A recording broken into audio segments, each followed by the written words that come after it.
Mga katrops, welcome back ulit sa aking channel, Sports React PH. At ngayon nga ay pag-uusapan natin ang balitang tama nga na po ang pagkuha ng Memphis Grizzlies kay Zach Edey.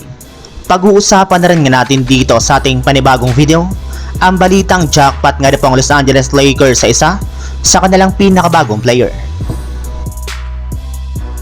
Ang video ngang ito mga katrops ay inihatid sa inyo ng 1xBet, ang number 1 legit betting site na pwede kang kumita ng pera kahit nasa bahay ka lang.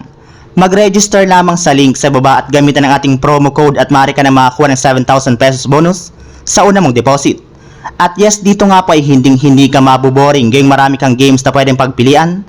Pwede ka rin naman nga pong tumaya sa mga mainit na laro ng NBA, PBA at marami pang iba. Mas pinabilis na rin naman nga po dito ang pag-cash in at pag-cash out gamit ang inyong GCash.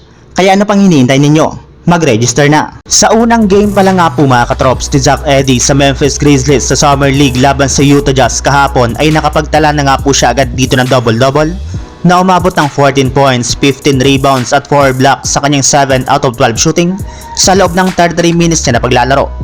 At bagamat man nga po natalo sila dito, ay napatunayan na rin naman nga po niya na tama ang pagkuha sa kanya ng Memphis Grizzlies bilang kanilang ika-9 seed ng nagdaang 2024 NBA Draft. Literal nga po talaga na isa itong force sa ilalim ng basket. Sa katunayan, grabe nga po ang kanyang shot blocking presence, plus isa rin naman nga po itong rebounding machine. Siya pa nga po mismo ang nagpuwersa ng kanilang overtime gamit ang kanyang tip-in sa huling mga segundo ng fourth quarter matapos hindi pumasok dito ang ginawang free throw ng kanyang teammate. Kaya malinaw na nga po ngayon na jackpot talaga sila kay Zach Edey, since meron na nga po silang isang legit na center na alalay kina Ja Morant at Jaren Jackson Jr. at siyang pang tatapat nila sa big man ng kanilang mga kalaban, lalong-lalo na kay Victor Wembanyama ng San Antonio Spurs at maging kay Nikola Jokic ng Denver Nuggets.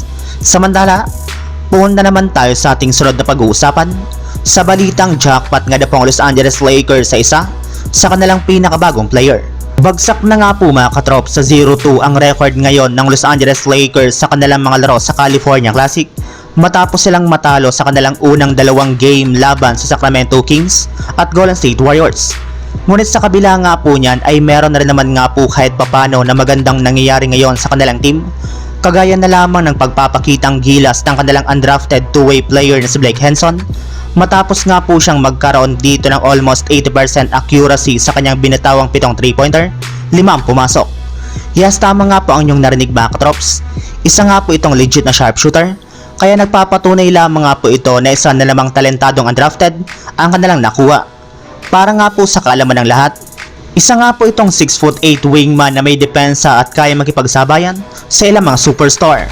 Sa ipinakita nga po niya ngayong performance at kung may pagpapatuloy pa nga po niya ito, ay pwede nga pong i-convert sa standard contract ang kanyang kontrata bago magtapos ang season sa susunod na taon. So yun lang mga katrops, ang handog kong story ngayong araw.